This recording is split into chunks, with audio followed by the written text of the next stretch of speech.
Messieurs et dames, bonjour et bienvenue à votre émission Espace Impact. Aujourd'hui, nous sommes là pour vous parler un peu des assises qui se sont tenues à Lubumbashi, dans la province du Haut-Katanga, dans l'espace Grand Katanga, où il y a eu une table ronde qui a commencé d'abord avec le Premier ministre Sama Lukonde et enfin c'était le chef de l'État lui-même qui est venu clôturer cette table ronde sur la cohabitation et c'était pour dire non au tribalisme en République démocratique du Congo et particulièrement entre les deux peuples, le peuple kassaïen et le peuple katangais. Aujourd'hui, sur ce plateau, nous allons essayer d'analyser un peu les assises pour savoir que ça va apporter quoi après avoir mobilisé les autorités des différentes provinces et même de Kinshasa qui étaient tous à Lubumbashi. Qu'est-ce que ça va apporter? Je ne serai pas seul, nous allons traiter cette grande question qui est très importante pour le moment en RDC avec un analyste politique indépendant. Il est même membre de la coordination des mouvements citoyens et associations. Donc, vous savez bien que quand on parle de tribalisme, il faut qu'il y ait les gens des mouvements citoyens qui peuvent bien enseigner la nouvelle citoyenneté. Lui, il s'appelle Jean-Luc Kapeng, à qui je dis bonjour et bienvenue. Bonjour, Monsieur Moab, et merci de me recevoir encore une fois dans Espace Impact. Oui, Jean-Luc Kapeng, il y a eu une table ronde à Lubumbashi où vous résidez, où vous êtes même natif. Et on a compris qu'il y avait des tensions entre des peuples, le peuple katangais et le peuple kassaïen. Et le chef de l'État a initié cela pour chercher la paix. Vous pensez que la table ronde initiée par le chef de l'État, c'était ça qu'il fallait pour mettre fin à l'exode qui a eu du côté peuple kassaïen et calmer même les peuples katangais aussi qui pensent qu'on a violé ses droits? Moi, je crois que nous sommes bantous, et chez nous, les bantous, l'arbre à palabre a toujours existé quand il y a un problème. Certes, il n'y avait pas un conflit ouvert, un conflit patent, mais il y avait des tensions qui étaient en train d'être couvées un tout petit peu. Des tensions qui pouvaient être relativisées par les uns, des tensions qui pouvaient être prises au sérieux par d'autres. Et je pense que le chef de l'État s'est dit, nous avons un cycle de violence assez répété en République démocratique du Congo, surtout entre des communautés, la communauté katangaise, la communauté kassaïenne, un cycle de 31 ans pratiquement qui est répétitif. Il y en a eu en 1961, il y en a eu en 1992, et là nous sommes à la veille de 2023, c'est presque encore 31 ans. Donc il a fallu battre le fer pendant qu'il était encore chaud. Je pense que c'est l'esprit qu'a eu le chef de l'État pour convoquer cette conférence interprovinciale sur la résurgence de l'exode massif des populations qui quittent les provinces du Kasaï ou du Grand Kasaï vers le Lualaba, vers le Haut-Katanga, et aussi parler du vivre ensemble avec une tension qui a été soulevée par plusieurs. Je pense que c'était salutaire et c'était opportun que l'on puisse, que les peuples puissent se retrouver, surtout au niveau institutionnel, parce qu'il faudrait le dire que c'était une convocation du chef de l'État lancée par le Premier ministre et où les participants ont été parmi les 27 participants, on avait les 9 gouverneurs issus des provinces du Grand Kasaï et du Grand Katanga. Vous avez le Kasaï central, le Kasaï oriental, vous avez le Sankuru et l'Omami. Et dans le Grand Katanga, vous avez le Haut-Katanga Haute, vous avez le Lualaba, le Haut-Lomami, ainsi que le Tanganyika. Donc tous les 9 gouverneurs, vous avez les 9 ministres provinciaux de ces 9 provinces et les 9 présidents des assemblées provinciales plutôt, qui se sont retrouvés pour discuter sur les voies et moyens pour endiguer ou mettre fin à cet exode massif et surtout chercher aussi le vivre ensemble pour ceux qui viennent de façon qu'ils soient intégrés et que ça ne pose pas de problème de manière communautaire. Vous pensez que le peuple katangais s'est retrouvé dans ces assises puisque certaines bouches disent que nous ne sommes pas concernés par les conclusions faites puisque nous n'avons pas pris part à cela? Non, je pense que le peuple katangais a été représenté par...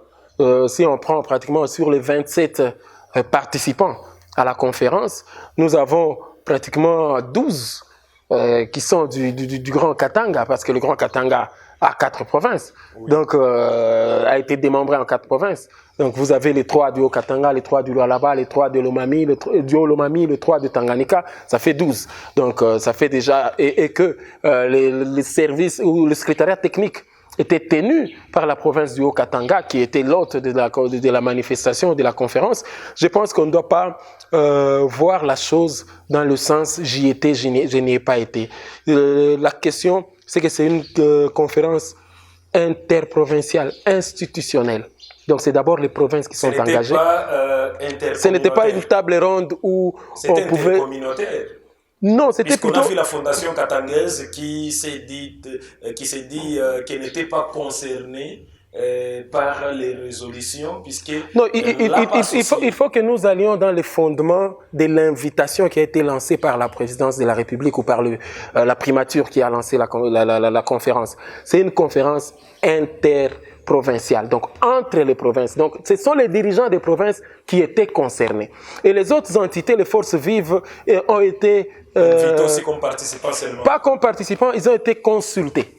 Ils avaient un caractère consultatif. Oui. Donc, pour avoir certains avis, c'est comme ça qu'on a consulté le chef coutumier du Katanga, du Kasaï. On a consulté la fondation katangaise parce qu'elle regroupe les associations socioculturelles du Katanga, 19 associations socioculturelles pratiquement qui sont au sein de la fondation katangaise. Ils ont été consultés, ils ont été là-bas, ils ont fait leur plaidoyer, ils ont même déposé leur mémo. On a consulté l'Union Sacrée, on a consulté le FCC, qui aussi a déposé un mémo en ce qui concerne cette organisation, la société civile. Il y a même des membres du mouvement citoyen qui ont été consultés. Donc, quand on vous appelle comme consultant, vous n'avez pas à exiger d'être à la table parce que c'est une manifestation interprovinciale institutionnelle. Donc, ce sont les institutions. Le problème de la fondation katangaise, c'est peut-être qu'ils se sont dit, avant d'assister à la cérémonie de clôture, ils auraient souhaité recevoir les conclusions et les lire avant que ça soit prononcé devant eux. C'est de leur droit, mais il faudrait comprendre que la conférence interprovinciale était faite par les institutions et les institutions ont le droit ou la volonté ou le souci de consulter les autres et c'est tout simplement à caractère consultatif et c'est pas de manière contraignante qu'on consulte quelqu'un. Le pouvoir revenait au chef de l'État seul qui était l'initiateur de cette table ronde. Non, le chef de l'État a initié la table ronde pour avoir les idées, avoir les avis, avoir la démarche qui peut l'aider à prévenir que guérir. Et prévenir, c'est quoi? Aujourd'hui, vous avez des gens qui arrivent de manière massive ici dans les provinces du Grand Katanga sur des trains marchandises dans des conditions qui sont vraiment difficiles. Et si c'était une migration qui se faisait de manière individuelle, moi, Kapend, je quitte ici Lubumbashi, je vais vers le Lualaba ou je vais vers le Tanganyika, ça ne poserait pas de problème. Mais quand on voit un groupe de 100 personnes, un groupe de 200 personnes, de 3 personnes quitter un point A vers un point B, ça demande... Oui, il y a un problème. Ça demande que l'on puisse réfléchir. Ça demande que l'on pose la question à ceux qui gèrent ces provinces-là. Qu'est-ce qui fait que vos habitants sont en train de quitter chez vous pour aller chez autrui? Et que l'on pose aussi la question à celui qui les reçoit. De quelle manière vous les recevez? Comment vous les intégrez? Ça vous pose des problèmes que les gens arrivent de manière massive ou bien vous avez des structures d'accueil. Donc toutes ces questions-là, c'est d'abord les autorités qui pouvaient y réfléchir et aussi faire participer les autres forces vives, avoir des idées et ensemble se battre pour trouver une solution. Jean-Luc Kapend, certains leaders katangais pensent que c'est Jacques Kiaboula Katoué qui a bloqué la participation de certains leaders à cette consultation ou à cette table ronde. Il savait que si le chef de l'État arrivait à recevoir tout le monde, il va découvrir certaines histoires. Non, nous l'avons vu dans les réseaux sociaux, le bâtonnier Jean-Claude Muyambo, qui avait même annoncé que tout ce qu'il y a comme conflit entre Kasaï et Katangé, c'est Kiaboula et l'ambassadeur du chef de l'État, Dani Banza, qui sont en train de créer cela. Et nous avons constaté que les bâtonniers n'ont pas pris part à la conclusion de cette table ronde et surtout que certains Katangais disent que les conclusions ne nous concernent pas. Vous ne craignez pas qu'il va dire aussi demain que tout ce qu'on avait fait là, ça ne nous concerne pas? Non, je crois qu'avec le bâtonnier Jean-Claude Muyambo, et je crois que pour lui, oui, même comme on a fait 2 jours ici ou 1 mois sans qu'il y ait pluie, il va vous dire que c'est à cause de Jacques Kiaboula. Donc tout ce qui ne marche pas, lui, tout ce qu'il voit chez Kiaboula, c'est du rouge, c'est du noir. c'est de son droit, mais je pense que nous devons être plus réfléchis quand nous traitons une question comme celle-là. C'est une question qui dépasse le niveau de la seule province du Haut-Katanga. C'est une question qui dépasse le niveau du seul vouloir. C'est pourquoi vous ne lui avez pas donné son poids. Il n'est pas n'importe qui, quand même, c'est un président national. Bon, dites-moi, Jean-Claude Mouyambo est ministre de l'Intérieur de quelle province de ces 9 provinces? Mais le chef de l'État Jean-Claude Mouyambo est président de quelle assemblée? Jean-Claude Mouyambo est gouverneur de quelle province? On vous dit c'est un notable et un grand leader de l'Union sacrée. Une manifestation interinstitutionnelle, on appelle les chefs des institutions. Et on a lui, il va venir avec la tout. casquette de quelle institution? L'institution notabilité. Tout le monde.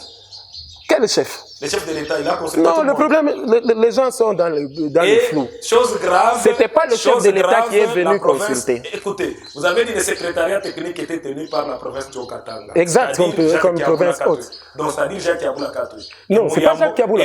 Ça peut être même Jacques Yaboula, c'est lui l'autre. Et Mouyambo était consulté à quelle qualité? Monsieur le journaliste, comme un jeune leader. Je pense qu'on va arriver. Ouais. Je vais d'abord enlever le flou qu'il y a dans vos têtes. Le chef de l'État n'est pas venu consulter les gens. Le chef de l'État a convoqué une conférence interprovinciale. Et c'est cette conférence-là, ce sont les tenants, les gouverneurs qui recevaient les différents groupes. Oui. Donc, quand le chef est arrivé, il est venu pour conclure.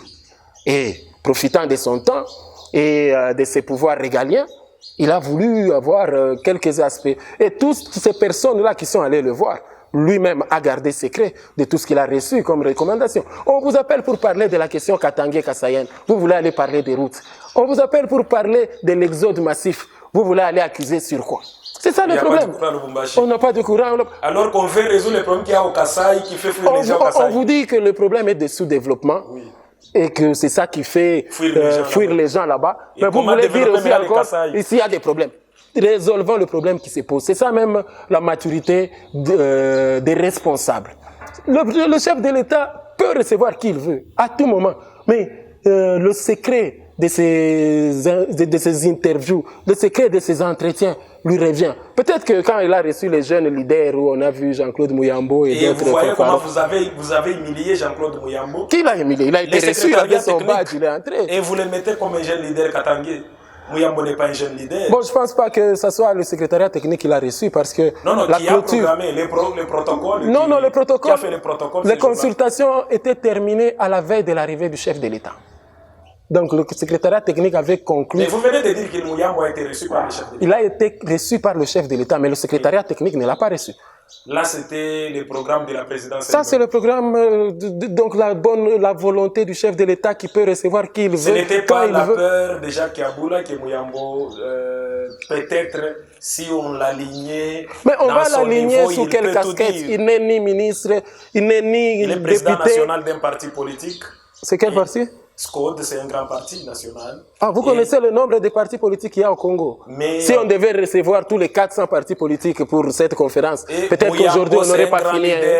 Dans les Katanga, pas seulement dans la ville de Lubumbashi, les grands Katanga, Mouyambo est leader. C'est pourquoi on l'appelle président de l'Union sacrée ou coordonnateur. Il y a des vrais leaders dans le Katanga qui n'ont pas été reçus.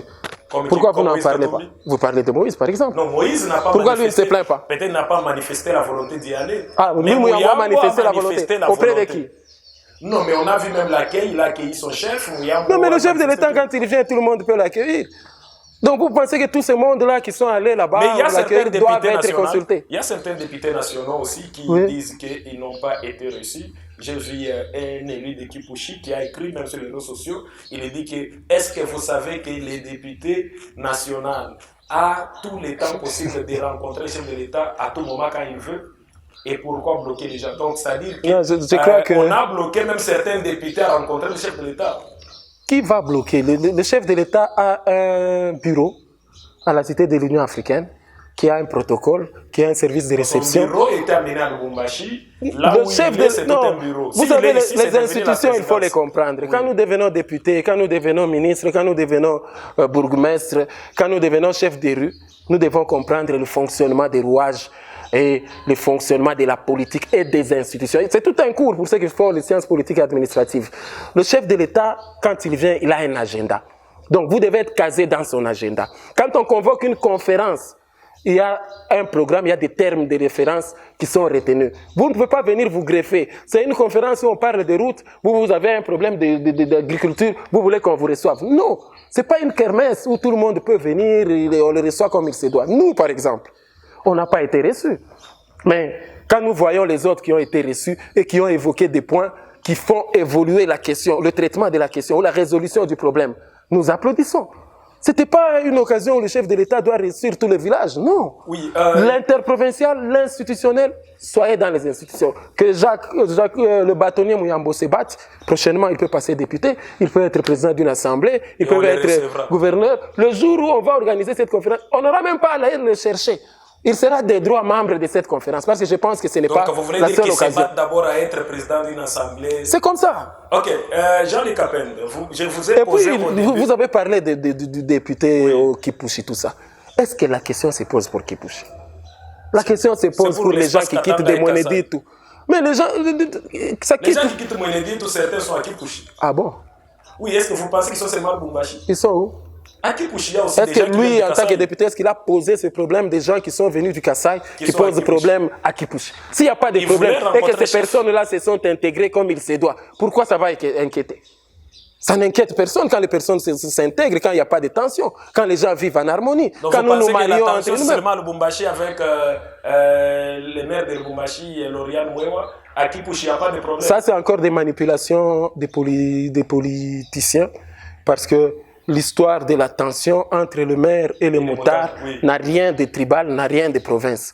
Parce que les motards ne sont pas étiquetés ici Karunda, ne sont pas étiquetés ici Bemba, ne sont pas étiquetés Tetela. Non, c'est une histoire d'incivisme de ce motard-là qui ne respecte pas l'autorité. Et Dieu merci, le chef de l'État l'a dit dans son discours, il faut respecter les autorités établies, les lois de la République et toutes les lois, partant même de la libre circulation des personnes et des provinces et des personnes sur l'étendue du territoire, et aussi la compréhension, l'humanisme entre la population. Donc je pense que ces motards-là, ce sont des inciviques qui doivent être traités selon leur incivisme. Ça n'a rien à voir avec une tension tribale. Et vous savez que même la table ronde, tout est parti de la décision de la mairie.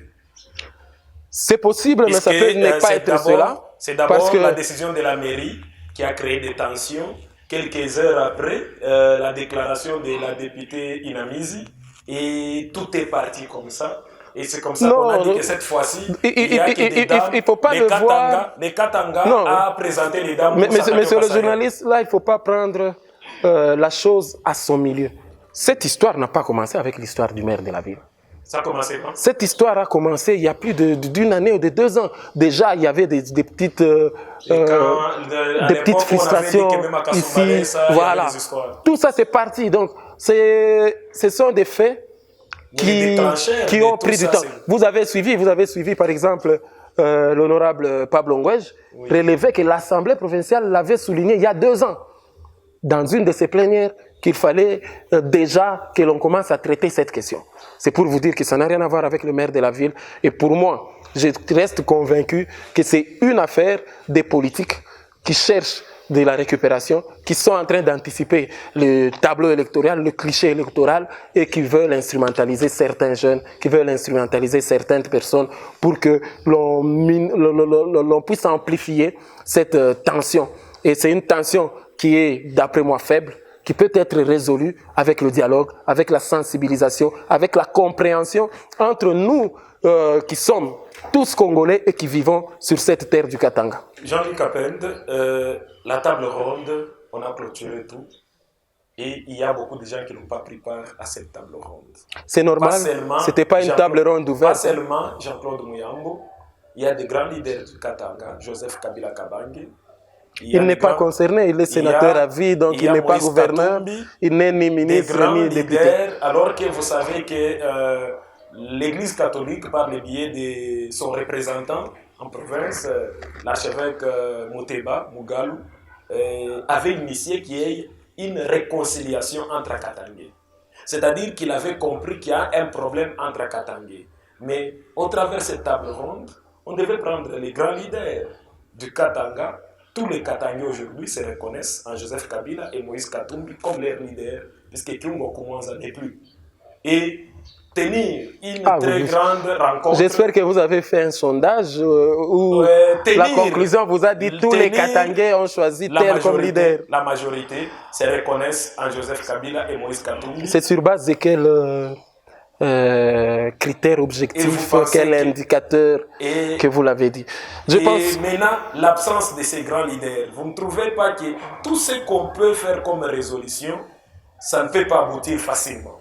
Non, je pense que vous devez enlever le flou que cette conférence était une conférence de réconciliation entre Kasaïens et Katangais. Non. C'était une conférence interprovinciale pour voir comment résoudre le problème de l'exode massif. Il faut être décideur quelque part pour que l'on soit consulté. Vous avez vu, par exemple, les gouverneurs du Grand Kasaï sont allés voir le DG de la SNCC. Parce que parmi les problèmes posés, on nous a dit que la SNCC est parmi les vecteurs ou les moyens de locomotion ou de transport de toutes ces populations. On va voir la SNCC. Donc, il y avait un schéma bien établi pour résoudre ce problème. Tu ne peux pas avoir d'autres symptômes et aller traiter d'autres symptômes. Non, la maladie ou le diagnostic a été fait, c'est sur l'exode rural qu'il fallait résoudre le problème. Et pour la question de l'exode rural, je ne vois pas pourquoi on va appeler le sénateur à vie Joseph Kabila Kabange. Il va venir faire quoi?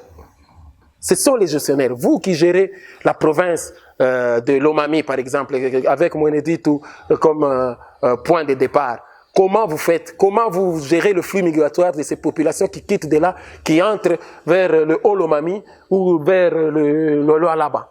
C'est là que l'on pose des problèmes. On n'a pas besoin d'appeler Moïse Katumbi pour cette question. Moïse Katumbi, aujourd'hui, il a son parti politique.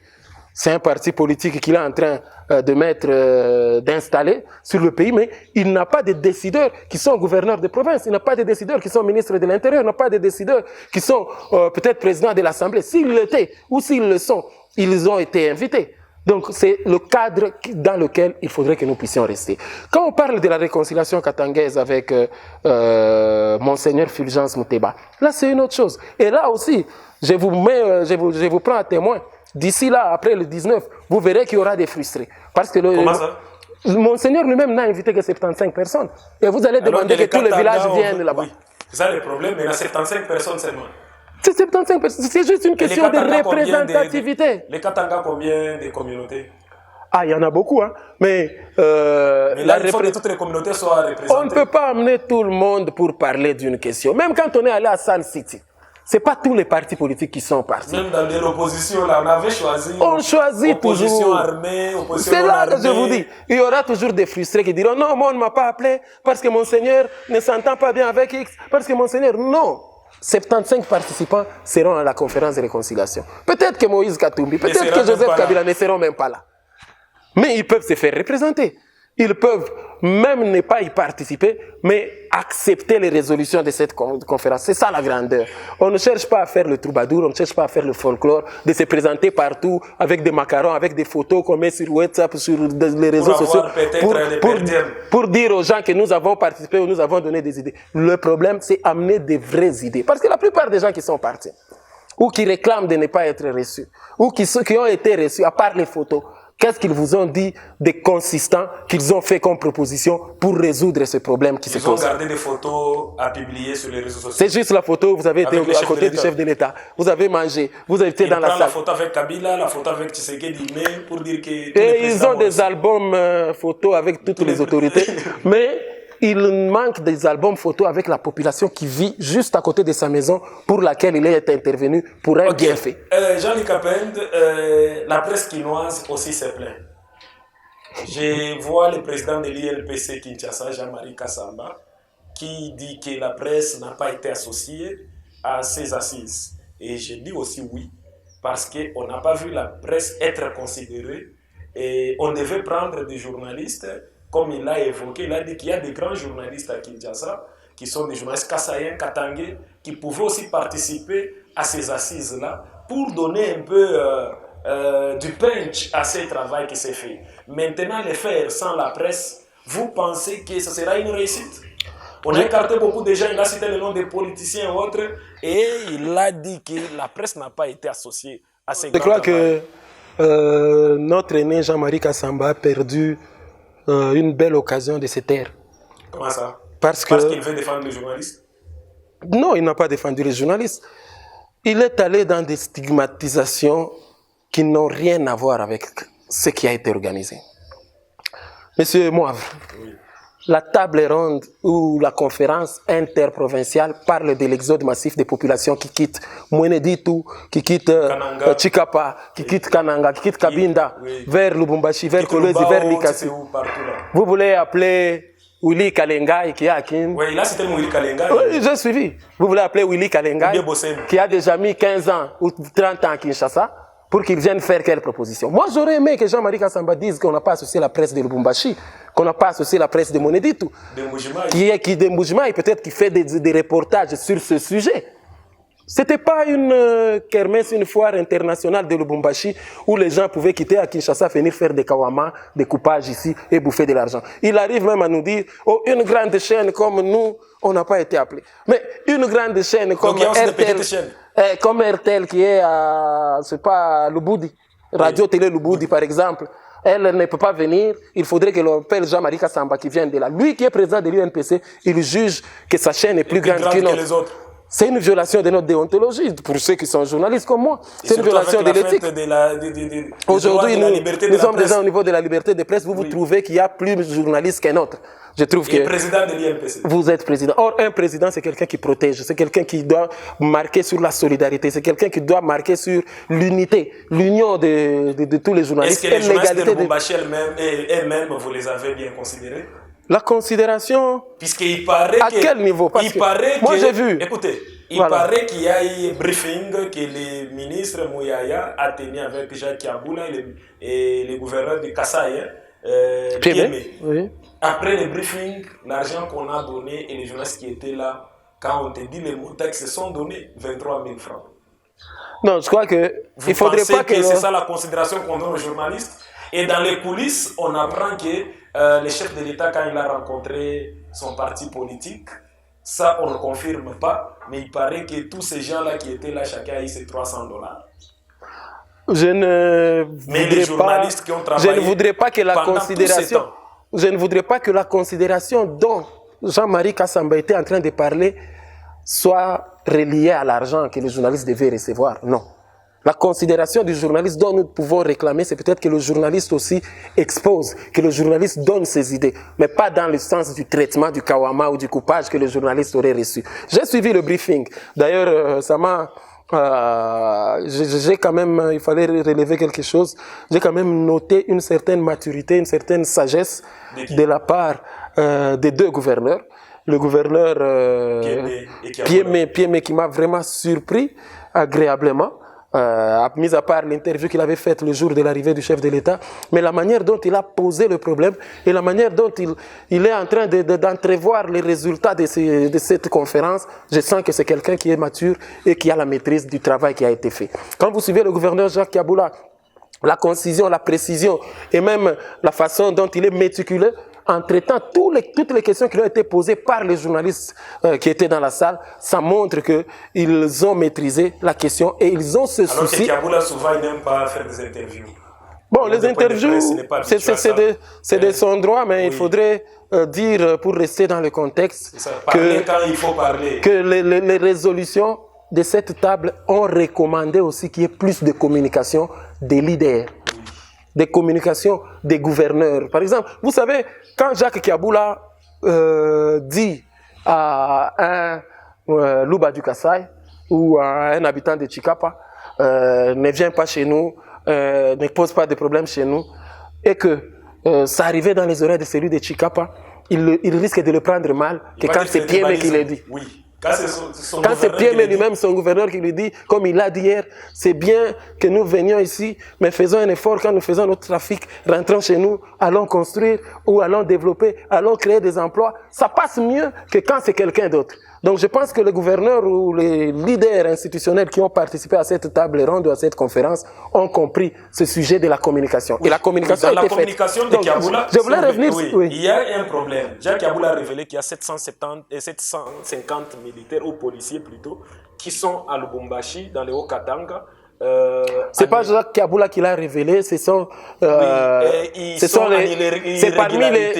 parmi les faits qui ont été retenus par rapport à tous les travaux qui ont été faits. Ce n'est pas l'échec du gouvernement national tout comme provincial, puisque non, 700 policiers, vous ne voyez pas que vous mettez même le peuple en danger et le peuple va vivre maintenant avec non, c'est une question, je me rappelle qu'il y a un général qui l'avait... Il ne fallait pas qu'on donne cette information alors. Non, il faut la donner parce qu'il y a déjà un général qui l'avait évoqué lors d'une parade.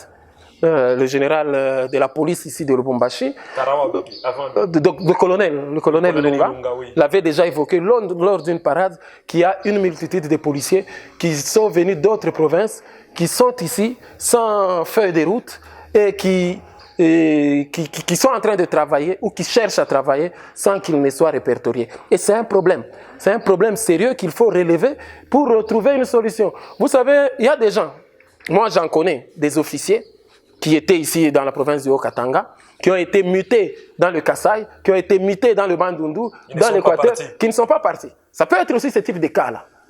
Donc il est affecté là-bas, mais il reste ici avec ses gardes du corps.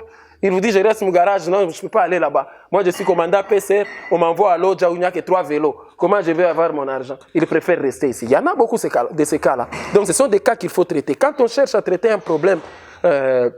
parce que la question de l'exode massif a plusieurs retombées sur le plan sécuritaire, sur le plan humanitaire, parce que quand on vous dit qu'il y a des gens qui sont allés s'installer sur la nappe de Kimilolo, tout simplement parce qu'ils sont venus, ils ne savent pas où se mettre, il y a plus de 4000 maisons, donc c'est un problème qui doit être traité dans un cadre comme celui-là. Donc on ne peut pas toujours se taire et que la gangrène ou le problème est en train d'amplifier, après ça risque d'être trop tard. Donc ce sont les participants qui ont retenu ces différents points-là. Quand vous avez suivi la gouverneure intérimaire du Kasaï oriental, dans son résumé devant le chef de l'État, elle a évoqué tous ces points-là. Elle a même dit, parmi les résolutions, il a été demandé que l'on mette une feuille de route qui n'est pas discriminatoire pour ceux qui vont commencer à se déplacer, que l'on fasse ce suivi-là parce que ça existait déjà. Depuis 1993, c'est comme ça qu'on a arrêté de produire, mais il n'y a aucun arrêté, aucune ordonnance qui a abrogé cela. Donc ce n'est pas une question discriminatoire. Le maire Kasseba avait voulu le réchauffer, mais il avait été incompris en ce moment-là. Donc, vous voulez utiliser les termes, on dirait visa. Non, il n'avait jamais dit ça. Il avait juste demandé un document. Et ce document-là, c'est cette feuille de route-là. Ça existait dans le temps ancien, même pour quitter la Kenya, la commune Nyanchi, aujourd'hui appelée commune Kenya.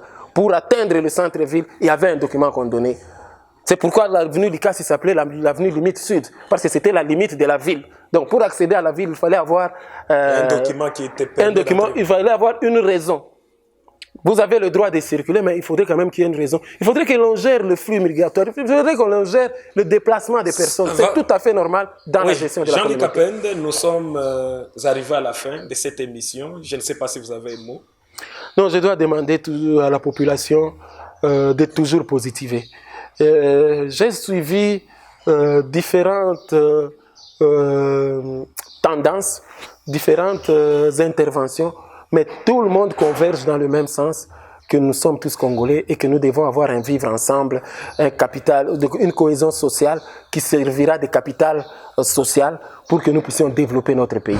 Donc nous devons nous battre à ce que nous soyons tolérants, comme le chef de l'État l'a dit. L'humanisme, c'est l'acceptation de l'autre dans les normes, c'est l'acceptation de l'autorité établie, c'est l'acceptation du vivre ensemble et c'est surtout le souci d'intégration, de se gêner pour ne pas gêner l'autre et de vivre ensemble. Je pense que c'est tout ce qui doit nous motiver. La question de l'exode massif a été traitée dans cette première conférence. Je suis tout à fait content qu'il y ait des réactions négatives, qu'il y ait des réactions positives qui vont aider, que dans le suivi, dans l'amélioration des conditions, que l'on puisse en tenir compte. Que le comité de suivi qui sera mis en place ne se limite pas au protocolaire qui a été fait à Caravia.